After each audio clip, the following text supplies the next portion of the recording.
Nice to meet you guys. Nice to meet you. Nice to meet Okay. you. はい。今回の、タイミングということで、まず新作、プロデュース作ですけども、ナイト・オブ・ザ・ハンテッドについてお話を伺いたいんですけども、すごく楽しく見ました。で、監督とは多分ハイテンションの時からずっと、友達というか仲良くやっておられると思うんですけども、今回はこの作品に、アジャ監督はどのような、形でプロデュースはかなり、現場にも関わっておられるのかどうかということが聞きたいのと、あと、この作品にはですね、極めて辛辣な、現代のアメリカ批判のようなものが、数多く、盛り込まれてて、すごく、大変興味深く見たんですけども、その辺についてもちょっと伺えればと思います。Yeah, I mean, I know Frank for a very, very long time and had the chance to produce his first feature film, P2, back in 2006. And since we always tried to work again together, it was a really good experience. And then we, in 2012, did that movie Maniac with Elijah Wood. And that was a pretty great movie and a good success. So we were always looking for something else to do together. And a few years ago, Frank brought that idea to me, The Night of the Entered, that was based on this very indie, small budget Spanish movie. And he explained to me what he wanted to do with it. I mean, I fell in love with the simple concept of being trapped in a gas station over one night in the crossfire of a sniper. And I thought was a really, nice opportunity to develop suspense and tension the same way we did with P2 and in a different way with Maniac. But there was something else that he wanted to try. He wanted to try to create a dialogue between these two sides of America and try to use the genre, the suspenseful, the thriller, to actually present the complexity of what is happening right now. And what is happening, I mean, what was happening a few years ago is still happening today and even more in the coming months or the coming election. So it was really trying to find in the middle of that night, in the middle of nowhere, that impossible dialogue between this woman, Alice, who ended up trapped in that gas station, and this sniper who could be anyone who represent the other side, and have them just talk to not die until the morning, and without spoiling the end of the movie. I think like what we decide to do as an ending is pretty much like the only solution for what is happening right now in the US. うん。うん。わかりました。ありがとうございます。今回の映画もですね、もちろん今回は、アジャ監督の監督作品ではないんですけども、ハイテンションから僕は、監督の作品ずっと見てておりまして、で、毎回その意表をつく語話描写ですね。非常にそのグラフィックなバイオレンスなんだけども、見たことがないような面白い、残酷表現が数多くあって、いつもそのユニークさに驚かされています。で、こういうユニークな残酷表現っていうのを、どうやって思いつくのかっていうことについてちょっと伺いたいんですね。それは例えば特殊メイクアップアーティストの人との対話から生まれてくるのか、それともそういう、どういうきっかけで思いつくのかっていうことを一つ伺いたいのと、あともう一つこれはですね、もしそういう子供の頃ってですね、監督は、ご両親も映画関係ということで、非常に子供の時から様々な映画、特にジャンル映画もご覧になってると思うんですけども、一番最初にものすごくショックを受けた、残酷描写のようなものがあれば、それも教えてください。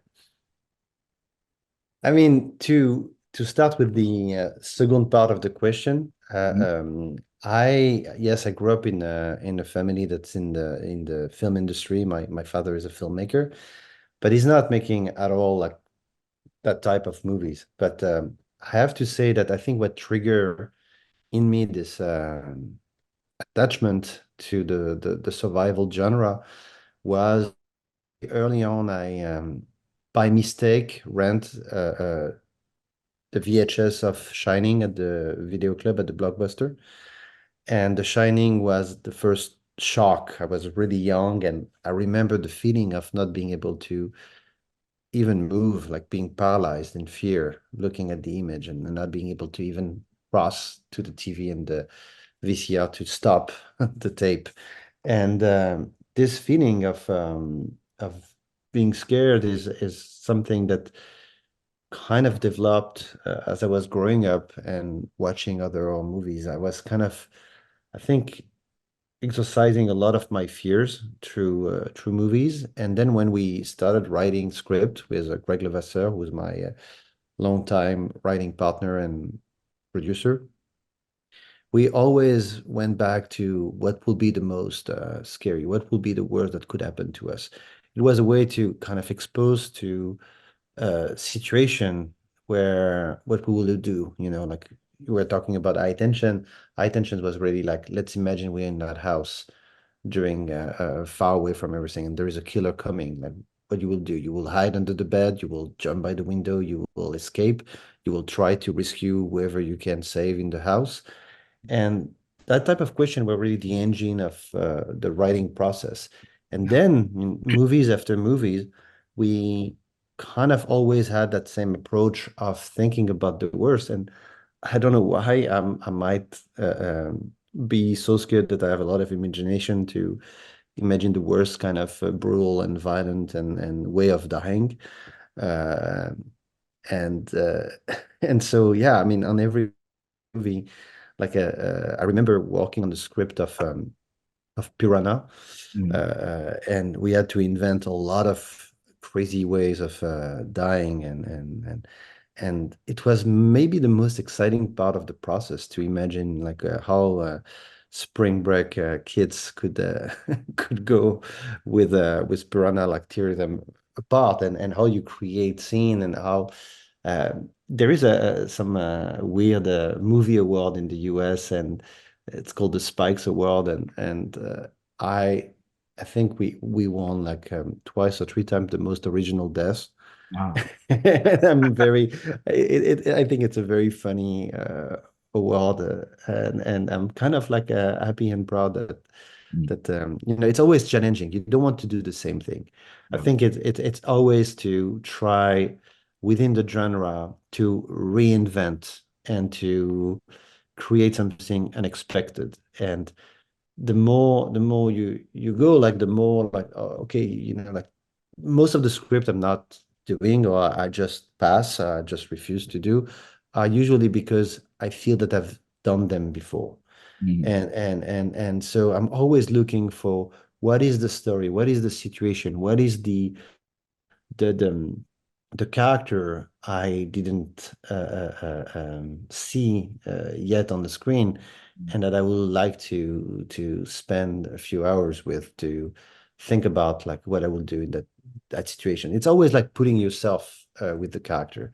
I believe that you can make the most scary monster, the most scary rocket falling from the sky, the most scary anything disaster that will happen to you. Mm. It's really not what matters. What matters is who's running away from it, Very right. and who is the character and how the character is going React. to behave and react. Yeah. Mm. Thank you. さっきそのサバイバルジャンルっていうふうにおっしゃっていて、あのーご自分の映画はつまりそこで、サバイバルこそが問題なんだ。ホラーではないっていうことなんですかね。I think so, yes. I think I'm more attracted by the survival genre because it's the most I feel the most immersive one. It's the one that you really live with your gut. It's not a cinema that you watch.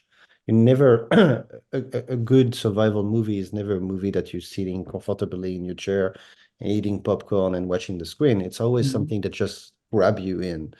And fear does that, but I feel that the situation that you explore in a survival movie are even more stronger.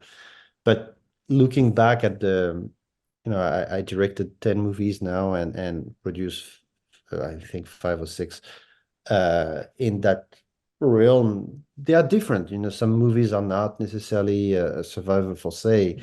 Uh, um, Maniac is not like a Holmes was not really a survival either, but I feel that they are always in the edge of that genre. They're always like driven by a character trying to figure out what is happening to them and how they could get out of that usually nightmarish situation.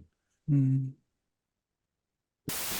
限定空間でのサバイバルっていうことにフォーカスして映画を作られていて、特に直近の、オキシジェンとかクロールとかっていうのはまさにその最たるもんだと思うんですけど、いつも見ていて驚くのが映画がすごくタイトで短いですよね。監督の映画って長くても120分とかだと思うんですけども、いつもこうギュッと短くまとめるって、そこら辺のこだわりっていうのはありますか？ Yes, always. I mean, when I work on the script, I really one of the first thing I do, and it's mostly always on the writing first, is to be sure that the script is reduced to the maximum, so I can have more time on screen to develop the suspense and the tension. Like the worst that could happen is to end up shooting a script that's like 100 and usually we say one page is 1 minute. But if you end up having a script that's like 130 or 50 pages, then you will never be able to really give the real estate the room to create the tension. I think that the best scripts are always the 80, 90 pages that you can really turn into a good, like an hour and 40, 50 minutes of tension. And there is one thing that I really like in survival is usually they take place in a unit of time and they take place in a unit of location as well. And that's very important because the real-time feeling of it, the fact that you feel that during that moment where you're going to watch the movie, you never had ellipses. It's always kind of a continuous. I think that's the feeling you have when you watch Oxygen or Crawl or High Tension. And the Hills Have Eyes also has that thing is even if we're not let's say really 2 hours, you have a feeling that you never miss any step with the characters. And it's also kind of seeing the arc and the journey of those characters is always stronger when you actually in that very restrained amount of time. And the location, to be confined in a location is something I absolutely love. Night of the Entered is only taking place in that gas station. High Tension is only taking place in that one night. And I use night not as time, but as location. Not only the house, but the forest, the gas station in High Tension are like part of the same kind of unity of location. That's that one night. The Hills Have Eyes, it's on that road in the middle of the desert. Crawl in that house and that little neighborhood all around. I usually find myself attracted to movies that are really contained somehow, but contained with a huge scope, with a very big ambition, visual ambition. The movie I just finished right now is with Ali Berry is also taking place in the forest around a house, but it's it's huge, it's big, but I like to be in a space that I can really control and create like a visual world around that universe. その、新作のお話をお伺いしてもよろしいですか？ It's a movie I just produced and directed with 21 Labs, who are the producer of Stranger Things, that we did for Lionsgate with Ali Berry as the lead part, and it's called Never Let Go, and it is a supernatural thriller. I cannot disclose too many elements of the story because Yes. I don't want to spoil any surprise. But it's we're finishing it right now, and hopefully it will be out in in some I guess mid 24. And yeah, I'm very happy and proud of it. なんというか、限定された空間で短い時間の話をこうギュッと濃縮して、短い尺の映画に詰め込むんだと。それで、その頃から得られる満足感っていうのは僕も、非常に高いと思ってまして、いつもアジャ監督の作品を見るたびに見終わった後で、多分時間以上の濃密な時間を過ごしたってことから来る映画を見終わった後の満足度っていうのは非常に高いし、すごくいろんなものを見せてもらったなっていう気持ちになるんですが、これ確かアリゲーターの時、アリゲーターじゃないな、クロールの時の、インタビューで、監督はですね、よくいろんなホラー映画やその他の、プロデューサーとかスタジオが、less is more と、少なくした方がいい。見せない方がいいんだっていうのにはうんざりだと。なるべく何でも見せたいっておっしゃってる、インタビューの、記事を読んだんですけれども、それは、その姿勢が徹底しているっていうのは、これはなんか、昔から監督の映画はずっとそうだと思うんですけども、その感覚っていうのは、なんかなんだろう、割とその映画学校の学生なんかは、どっちかっていうとそのレッスイズモアみたいなかっこいいものに引っ張られがちだと思うんですけども、そうではなくて、常に何でも見せるんだっていう方向になったきっかけとか、その背後にある考えがあればお聞かせください。I don't know if it's because I heard it so many times. The less is more is becoming something that make me cringe and feel like, oh, I want to leave that room. It's always like this moment because the way I was told that line so many times is always in the same way, like, oh, you can cut, oh, you can reduce, oh, why do you need this? Why do you need that? But it's not that I'm against the less is more. It's that I think it's what about just enough?あYou know, instead of less is more. If you create a story where you are in the point of a character or characters, and you want to be with them, and you want the audience to be with them, you want the audience to hold their breath when they cannot move. You want the audience to be scared when they're scared. You want that identification all the time. You have to show what they are looking at. And in the way it will happen in real life, if I create a scene where someone is witnessing something absolutely awful and I'm just staying on the face of that character, I the fear, but I will really never get the intensity of the identification because I will not be like that character witnessing something. And it will become almost like an effect, like the opposite. I mean, that could be really interesting sometime, but most of the time you need to just I remember in Crawl, they on the script, one of the things that I liked the most was that I mean, any like usually in that type of movies, you keep the big shot of the alligators attacking for the end of the movie, and you suggest only for a very long time. And what I love in the script that we developed for Crawl was that almost 15 minutes in or 20 minutes in, you had a major scene with two massive alligators attacking in that crawl space. And we were showing it. And we were absolutely. And I was explaining to the producers, I was saying, like, this is something we should preserve because they tried, oh, maybe less is more. Maybe we should not show that and we should keep it for later. I said, no, no, no. Let's surprise the audience. They all expect only alligators toward the end. So let's show them something right away. So then everything is possible. So you play with the expectation and then you know that we are not shy to show the monster. And I think it works really well. And it's always about knowing the story you're telling and just trying to find what is the right amount. It's, what is the right amount? Not falling into, we don't want to be too intense. Oh, we don't want to be too torture porn or like or gore sec. I mean, you want to be just the right amount to feel that it's anchored in reality. And that's, even if you're making something supernatural, it needs to feel real. That's my, at least my approach of filmmaking. Thank you. Makes complete sense to me. Yeah. そういう形で脚本を作るとなると、その見せ場となっている部分をどんどん最初の方に見せちゃったりするわけですよね。さらにそれを超える見せ場を作らなきゃいけなくなるわけで、脚本作りが大変なことにならないですか？ You're right. This is exactly, it makes the whole writing process sometimes much more difficult because by not being shy to put thematic moment or climax moment early on, you need to then find a way to escalate in one way or the other.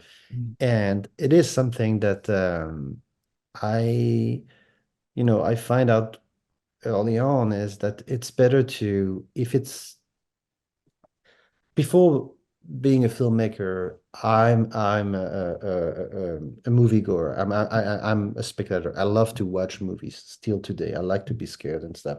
So I'm trying to do movies that I would love to watch as an audience member. And if I get excited in the writing, but oh, I want to see these things right away, and I cannot just distract myself by, oh no, because I need to keep that for the end. No, I'm going to go for it. And then I will find another solution, another way to do it later on. And even if it's making it more difficult, but I think that difficult is the way of making good movies. It's when you challenge yourself to just, create. It's easy to do a story where you old and just bring something big at the end, and it's usually something that you've seen so many times that it's not going to really interest you. You want to go the other way. You want to try to challenge yourself, and I think that's a lot of filmmakers are addicted to that feeling of challenging themselves. Like the more difficult it is, the more I think we all like it. Thank you. 冒頭に、特に金作、今回プロデュース作ですけども、今回もそうだと思うんですが、その冒頭に非常にまずい状況に主人公が追い込まれて、で、なおかつ今おっしゃったようなショッキングな出来事がいきなり起こるっていう。で、もう一つやっぱりここのところの作品拝見してて思うのは、そういうサバイバルを通して、その主人公のキャラクターが、人間的な成長というのか、何か乗り越えるっていうことがすごく印象的に描かれると思うんですよね。そのあたりがここのところの一つのテーマなのかなとお見受けしたんですけども。Yes, I really think it is a theme dear to my art, is that to question myself, to question all of us about what we will do. I think courage is taking a lot. I mean, courage is overcoming your fear. It's not being fearless, and it's usually a misconception to think that being courageous is being fearless. It's the opposite. It's be able to go, or to be stronger than you fear. And it is not something I'm sure I will be able to. And this is maybe why I'm always gravitating around the stories, because I'm kind of questioning like myself. Would I be able to go and rescue my dad from a floating and water infested with alligators? Would I be able to find a way out of a capsule running out of oxygen? Will I be able to survive one night in that gas station with a sniper trying to shoot me and keeping him talking to the morning? I mean, it's all those questions that are just, I guess, not only me, but all of us. It's trying to somehow, survival movies are aiming to displaying like the best part of us, the best part of humanity, and by opposition of questioning the worst part, because usually that's what is happening. Like the role is kind of like the reaction. I mean, like what's happening in Crawl is somehow our fault, like the fact that we expanded cities, the fact that we the climate changing, uh, the Hills of Ice is like the people that family is fighting in the middle of the desert is people that indirectly they created themselves by doing like by what America did. I mean, it's a lot of element where it's always questioning the going beyond your little life and be able to become someone else.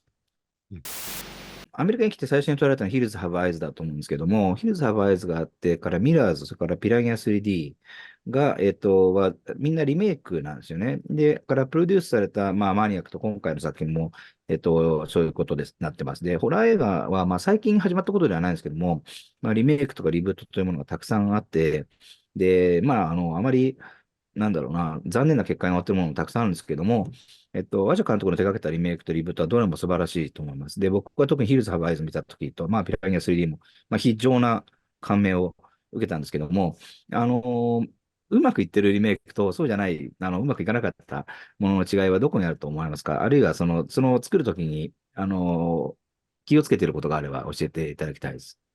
It's a difficult question because it's a hard. I'm very happy and really what you were saying about the fact that you think that all those remake or reboot are successful in their way of being movies. But I think I just go there as a fan, as someone who really love the original material, who really enjoy, and I try to go back into what was my feeling when I saw this movie the first time. I remember being a teenager and watching Maniac with Greg and being the original Maniac Mhm. and being like, wow, so impressed and so tense and so scared and so shocked by the movie. And this movie, Maniac, was really one of the main source of inspiration for High Tension before we even consider redoing Maniac with Elijah Wood and Frank directing later on. Mhm. It was really something that just had a huge influence on us. And somehow, in a weird way, because we were so honest and high tension in our way to do it, that William Lustig, who directed the original Maniac, watched High Tension, love High Tension. And when he went to the producer, Thomas Langman, to discuss the remake of Maniac, he said, if it's Alex producing or directing, I will be very happy and I will trust him because I know that he respects the thing. But to be completely transparent with you, I was a little not sure of going on Maniac, and I think it's a good example because I felt that the original movie was so good and strong and powerful that I didn't see how we could do something that was not the same, but something different that was to be done. And it's only when we thought about the idea of doing the whole movie POV style with a character completely different from the original character using Elijah Wood that I became really excited about it. And I thought that was maybe an interesting movie to make. And I think today you can watch the original Maniac and you can watch the new one, and they are very different movies. Mhm. And I think they are like interesting both. When I went to do the Hills of Eyes, the Hills of Eyes that even Wes Craven was not very happy with.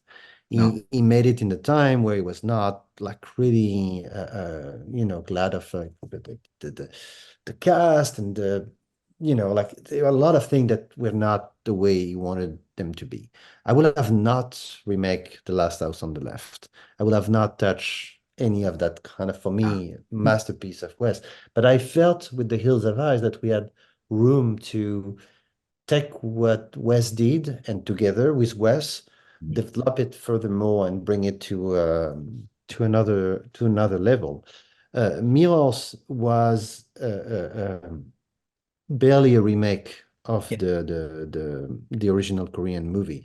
It was very different stories, very different storyline, and I think that we and Piranha was not a remake. Piranha Eh, was a new Piranha right. movie, Mhm. but it's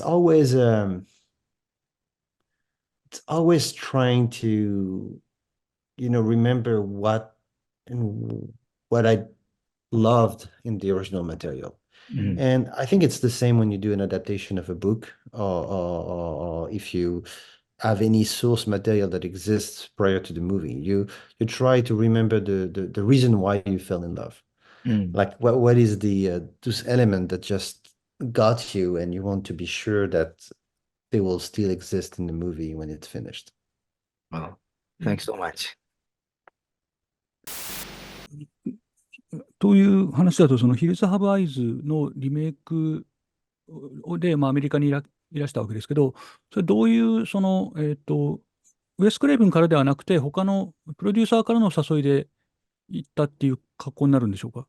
In fact, High Tension was presented in the Toronto Film Festival at midnight. And we were not expecting such a warm welcoming, and people loved the movie, and a lot of US studios wanted to buy it for the US, and it ended up being Lionsgate who bought it. But then like I met some people that wanted to represent me, my agent and manager, and we organized a trip in the US, and Wes was not our first meeting, but our second meeting during the day, and he just had watched High Tension and he loved it. And in fact, we were meeting Wes for another movie. We were meeting Wes for a movie called The Waiting, that was a supernatural ghost house movie. And during the meeting, he kind of asked us, like, do you know the Hills of Eyes? And of course, we knew the Hills of Eyes. And he said, oh, I'm also thinking about, maybe it's time to do a remake of the Hills of Eyes. And we went back to the apartment we were living in at the time with Greg in LA, and we were just like brainstorming about the Hills of Eyes. We couldn't stop thinking about what you just said, and we went back to Wes and we present him a storyline, and he said okay, and we put aside the other movie and we went full Hills of Eyes right away. So he was in the studio when we started. Wes had a deal with Dimension, the Bob and Harvey Weinstein company, genre company, and so we developed the Hills of Eyes for them. And right before we start pre-production, Dimension decided to not make the movie, and so the movie went to Fox Searchlight, who took over, and that was great for the movie and for us and for everything. And we end up, making it. But it was quite a long time. I think it took almost 2 years before we were actually shooting, between the meeting with Wes and the actual principal photography in Morocco. オリジナルとリメイクで、一番大きなというか、違うところっていうので、一家、フィルザー人食いカニバル一家が、放射能、原爆実験の放射能で、突然変異を起こしたのではないかという描写があるところですね。で、結構その物議を醸す変更だったんじゃないかと思うんですけど、それは最初からそういうふうなつもりだったんですか。そして、みんな、特にそこに関しては、やめとこうとか、やろうとかいう話にはならなかったでしょうか。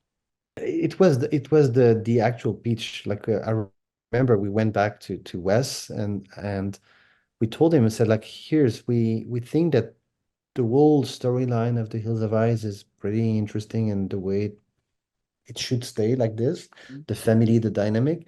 But there is one thing that we feel that we could change and kind of find a reason to exist, is why the Hills people exist, and link that to the actual past of the American atomic testing in the desert, and base it in reality, in side effect, and in the nuclear damage on population. And the more we were looking into it, the more we were discovering absolutely dreadful things about, like, full town that were exposed to radiation, and instead of evacuating them, they decided to transform them into a human study of what was happening, and how those people living in the desert, living in the hills, were actually victims and not necessarily monsters. They were the opposite. And Wes was really intrigued by that storyline. We were back in 2005 when we were like even more like 2003, 2004, and it was the moment where in America we were kind of discovering that most of the people that attacked, I mean, Al-Qaeda in September 11 were actually people that used at some point to also work with the CIA and to work with the US government. And somehow that kind of link into the people that are attacking being like also something that previous administration generated through the global politics was something that West was really interested into. So I think that was kind of the key to explain why we're doing a movie about The Hills of Eyes at that point back in 2005. つまりそのアメリカの隠されていた地部っていうものが、その頃からテーマになっていたっていうことですかね。I mean, it is like and it's also so deep that darkness they have. I mean, it is like I feel that the reason why since the early 2000s our movies have been so successful in the US is because of one of the reasons is the world, but especially the American society is so anxious of not only what is happening, but what they feel might have happened already and what is happening behind the scene that they don't see. This feeling of not being told, of being guilty, of doing things that they are not necessarily directly responsible of. I mean, I think our society is really like really crossing a very strong anxiety period, and usually this is when this are the most coming and prolific and successful is because we need to explore our darkness through those movies as well and try to figure out who we are and what are we doing or what are we not doing. This is always like an interesting part, and I think it's in literature and in movies and art in general,